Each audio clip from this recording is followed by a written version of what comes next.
আসসালামু আলাইকুম। আমি তন্নি কথা বলছি চট্টগ্রাম থেকে। Welcome back to my channel. আশা করছি আল্লাহ পাক আপনাদের সবাইকে ভালো রেখেছেন। আলহামদুলিল্লাহ, আমিও বেশ ভালো আছি। আজকের ভিডিওতে আপনারা দেখতে পাবেন আমি কিভাবে আমার সংসারের সমস্ত কাজ জোহরের নামাজ শেষ করে স্টেপ বাই স্টেপ করে নিচ্ছি। তবে এর আগে কিন্তু আমার দুপুরের খাওয়া দাওয়া শেষ। আসলে আমি তো সকালে আর রাতে দুইবার রান্না করি, আর যা থাকে ওইটাই হচ্ছে দুপুরে খাই। আজকে একটু তাড়াতাড়ি কাজগুলো শুরু করলাম, আর ভিডিও রিলেটেড কথা মনে হয় না যে আজকে আর বলতে পারবো, কারণ একজনের একটা কমেন্ট দেখে কিছু কথা আজকে বলবো। আশা করছি আপনারাও কথাগুলো শুনে যাবেন। আমার যখন বিয়ে হয়, তখন বিয়ে হয়নি, বিয়ে আমরাই করেছি। বাড়ির থেকে আসলে আমার ফ্যামিলি থেকে কখনোই এই বিয়েটা মানতে চায়নি। তবে আমি যেহেতু সবার ছোট, বিয়েটা করার পরে আর একটা কথাও বলেনি, তারা হচ্ছে মেনে নিয়েছিল। আর ওইদিকে মারিয়ামের বাবা তাদের ফ্যামিলিতে বড়, তবে আমার শ্বশুরবাড়ির ফ্যামিলিতে বেশ কিছু ক্রাইসিস ছিল, যেগুলো অন্য কোনো দিন বলবো। তো সব কিছু মিলিয়ে আমার হাজব্যান্ড 4 বছর বেকার ছিল, আমি কিন্তু আমার বাপের বাড়িতেই থেকেছি। আর আমার আব্বা মাই আমার সমস্ত রকম খরচ কিন্তু দিয়েছে। হ্যাঁ, শ্বশুর বাড়ি থেকেও দিয়েছে, ওই যে বললাম অন্য একদিন বলবো, সেগুলো আজকে আর না বলি। তখন তো আমার বয়সটা অনেক কম ছিল, আর সবাই আমাকে বলে যে আমি নাকি দেখতে সুন্দর, আমি নাকি সুন্দরী। তো সেই হিসাবে আমি সুন্দরী যেহেতু সবাই বলে। অনেক অনেক ছেলে, অনেক অনেক পুরুষ মানুষ কিন্তু আমাকে অনেক রকম ভাবে ডিস্টার্ব করেছে। ওই যে কথাই তো আছে যে বেকারের বউ সবার ভাবি। বেকারের বউ কিন্তু কারো বোন হয় না কখনো, জানেন কথাটা? বেকারের বউ কিন্তু সবার ভাবি হয়। তো আমিও ছিলাম বেকারের বউ, আমিও ছিলাম সবার ভাবি। অনেকে অনেক রকম কিছু বলেছে, দেখিয়েছে, কিন্তু আমার কখনো কোনো কিছুর প্রতি কোনো লোভ ছিল না। কখনো আমার মনে হয়নি যে আমার এই জিনিসটা দরকার, আমার এই জিনিসটা লাগবে। এতটুকুই মনে আছে যে আমার এক বাটি চটপটিতেই আমি অনেক অনেক বেশি খুশি ছিলাম। এতটুকুই আমার চাওয়া ছিল, মাত্র 10 টাকা ঈদ বোনাসেই আমি অনেক অনেক বেশি খুশি ছিলাম। আর আমার আব্বা মা তো আমার সমস্ত রকম চাহিদা হচ্ছে পূরণ করেছে। তো আমার কোনো কিছুর কখনো অভাব হয়নি। তবে থাকে না যে একটা বিবাহিত মেয়ের তো অনেক চাওয়া পাওয়া থাকে, তো ওইগুলো আসলে আমাকে স্কিপ করে যেতে হয়েছে। আমি আনম্যারিড থাকা অবস্থাতে যেমন ছিলাম, ম্যারিড থাকার পরও আমি ঠিক তেমনই থেকেছি। তবে অনেক মানুষ অনেক রকম সিগন্যাল দিয়েছে, ওইগুলো কখনোই না আমাকে টাচ করতে পারেনি। যদি ওইগুলোই আমাকে টাচ করতো, তাহলে আমার কিন্তু অনেক ভালো ভালো জায়গা থেকে বিয়ের কাজ এসেছে। আমি হয়তো বেকার একটা ছেলের সাথে প্রেম করতাম, তবে বিয়ে করতাম কোনো প্রতিষ্ঠিত ছেলেকে, কখনোই কোনো বেকার ছেলের হাত ধরতাম না, তাও আবার ফ্যামিলির এত বেশি বিরুদ্ধে। যে আগের দিনে একটা ভিডিও আপলোড করেছিলাম, তো সেখানে টাইটেলে মনে হয় আমি বলেছিলাম যে আমাকে হেল্প করুন, এরকম কিছু একটা বলেছিলাম। আসলে ইউটিউব জার্নিটা কিন্তু আমার অনেক কঠিন।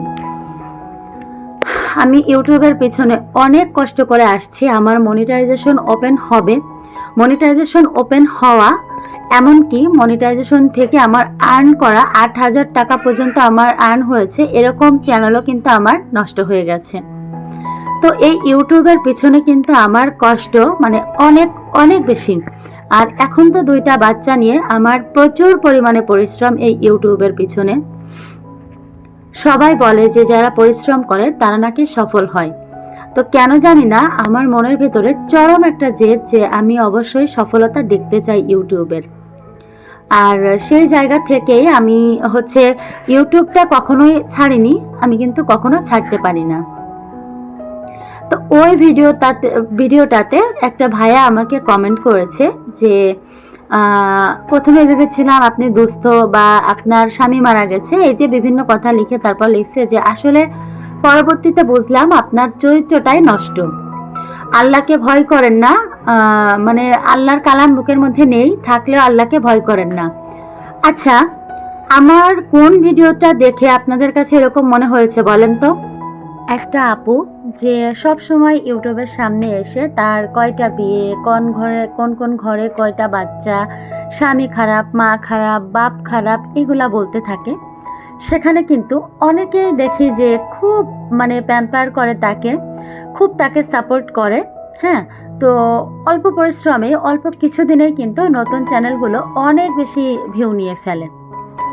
আর এত ভদ্রভাবে শালীনতার সাথে কথা বলার পরেও, ভিডিও করার পরেও কেন জানি না আপনারা আসলে এই ধরনের কমেন্ট করেন। তো ওই আপুকে আমি নিষেধ করেছিলাম, কারণ গীবত করা তো ঠিক নয়, বাট সেও কিন্তু আমাকে অনেকটা অপমান করেই কথা বলেছে। অনেক কথাই কিন্তু সে বলেছে আমি নাকি অর্ধনগ্ন হয়ে ভিডিওর সামনে আসি। তো কেন বা কি দেখে তার মনে হয়েছে সেটা আমি জানি না। আসলে একটা কথা কি জানেন, যার মন মানসিকতা যেমন সে কিন্তু ঠিক তেমন কথাই বলবে। হ্যাঁ, ভিডিওর ভিতরে দেখে আপনি কিছু কমেন্ট আমাকে করতে পারেন যে এই জায়গাটা এমন হয়েছে, তবে এইটা দেখার বাহিরে আপনি যদি আন্দাজে কথা বলেন, ওইটা তো আসলে আপনার অনধিকার চর্চা, তাই না? আর আল্লাহকে ভয় পাওয়ার কথা যদি ভুলেই থাকেন, এতই যদি আল্লাহকে মেনে থাকেন, তাহলে আল্লাহ তো বলেছে যে দেখা জিনিস না দেখা, অর্থাৎ যে একজন মুমিন আরেকজন মুমিনের দোষ যদি গোপন করে, কিয়ামতের দিন আল্লাহ পাক তার দোষ গোপন করবে। আর আপনি কোনো কিছু না দেখেই ফুট করে আমাকে জাজ করে ফেলছেন যে আমার চরিত্র নষ্ট। তো আপনি আসলে কতখানি ইসলামিক মাইন্ডের সেটা আমি জানি না ভাই। তো যাই হোক, আমি ছোট্ট একজন কন্টেন্ট ক্রিয়েটর, অনেক কষ্ট করে ছোট ছোট ভিডিও আপলোড করি আমার সাধারণ জীবনযাপনের। আপনাদের যাদের ভালো লাগবে তারা আমার ভিডিওটা দেখবেন, লাইক করবেন, যাদের বন্ধু দরকার জানাবেন, তাদের পরিবারে চলে যাব, অবশ্যই বন্ধু করব। তবে প্লিজ এরকম বাজে মন্তব্য কেউ করবেন না, কারণ আমি কাউকেই জোর করছি না আমার ভিডিও দেখার জন্য। শুধু এতটুকুই বলছি, যারা দেখবেন তারা পুরোটা দেখবেন, একটা লাইক দেবেন, এতটুকুই। আমি কিন্তু কাউকে জোর করছি না, একজন কন্টেন্ট ক্রিয়েটর হিসেবে আমার এটা বলা উচিত, তাই আমি বলছি। তো ভিডিওটা একদমই শেষ পর্যায়ে, প্লিজ কেউ কিছু মনে করবেন না, আমার অনেক বেশি কষ্ট লেগেছে, তার জন্যই কথাগুলো বললাম নিজেকে কন্ট্রোল করতে না পেরে। আই হোপ আমি যথেষ্ট রিসেন্টভাবে অ্যান্সারটা করতে পেরেছি।